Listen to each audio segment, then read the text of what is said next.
یہ अस्सलाम वालेकुम वरहमतुल्लाहि वबरकातुहू। कुरान क्लास हमारी चूंकि तजवीद की आज से शुरू हो रही है और हम इसकी इब्तदाई हदायत को आज देखेंगे कि कुरान करीम को उसकी असल जुबान अरबी में पढ़ना है। कुरान मजीद अहले अरब के लबो लहजा और तलफ़्फ़ुज़ के साथ हुस्न से पढ़ें। तलावत के आगाज में आऊज़ु बिल्लाहि और सूरत के शुरू में बिस्मिल्लाहि पढ़ें, सिवाय सूरह अत-तौबा के।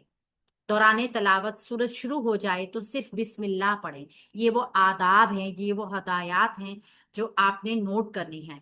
दौरान तलावत कोई दुनियावी बात ना करें। अगर कोई बहुत ज़रूरी बात करनी है ना तो कुरान करीम को बंद करें और दोबारा तावुज़ पढ़कर तलावत शुरू करनी है। उसके बाद दौरान तलावत यानी तलावत के दौरान हरूफ का ख्याल रखना है।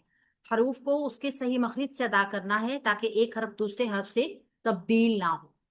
हरकत को इतना ना खींचें कि हर्फ बन जाए। ये सारी चीजें हमने सीखनी है। हरूफ मद्दा की मिकदार पूरे एक अलिफ के बराबर अदा करनी है। कैमरा ऑफ कीजिए यास्मीन। हरकत और सकनात में तब्दीली ना करें, यानी कि हरकत को चेंज नहीं करना। एक हरकत की जगह पे दूसरी कोई हरकत नहीं बदलनी। पूर हर्फ को पूर, बारीक हर्फ को बारीक अदा करना है। तिलावत ठहर ठहर कर करनी है और अगर हो सके तो तर्जुमा समझ के करनी है। इंशाल्लाह ताला हम इस चीज पर आ जाएंगे अभी कि हम जब कुरान पाक को पढ़ेंगे तो तर्जुमे को भी साथ साथ देखेंगे। कुरान करीम को खुश अलहानी के साथ पढ़ें।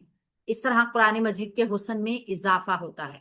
इख्तिताम तलावत पर खैर और बरकत की और कबूलियत के लिए दुआ जरूर करनी है। अच्छा, आज हम जो एक छोटा सा नोट पढ़ रहे हैं ना, इसकी बहुत ज्यादा अहमियत है।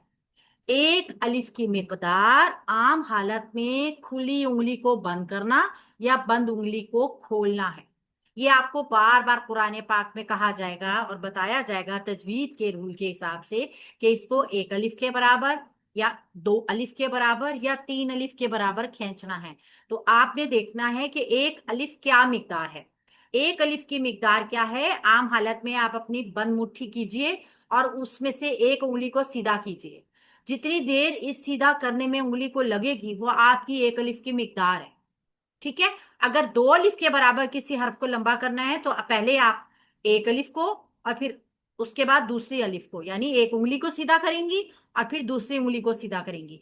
जितना टाइम इन दो उंगलियों को सीधा करने में लगेगा वो हमारे दो अलिफ के बराबर की मिकदार है।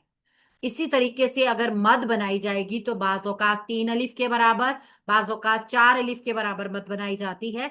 उनका हिसाब भी हम बंद मुट्ठी के खुलने और इसी तरीके से लगाएंगे कि अगर हम बंद मुट्ठी को खोलते हैं एक उंगली एक अलिफ के बराबर है, दो उंगलियां खोलेंगे दो अलिफ के बराबर है। जब एक साथ एक दो तीन उंगलियां खोलेंगे तो वो तीन अलिफ के बराबर होगी। ये मिकदार आ गई। इस चीज को ख्याल करना है कि हमने किस तरीके से हरूफ की मिकदार के बराबर उनको पढ़ना है। इंशाल्लाह ताला हम हरूफ का तारुफ जारी रखते हैं और हम देखते हैं कि किस तरीके से हम तजवीद की क्लास को लेकर चलेंगे। यहाँ तक कि एक रिकॉर्डिंग को मैं ऑफ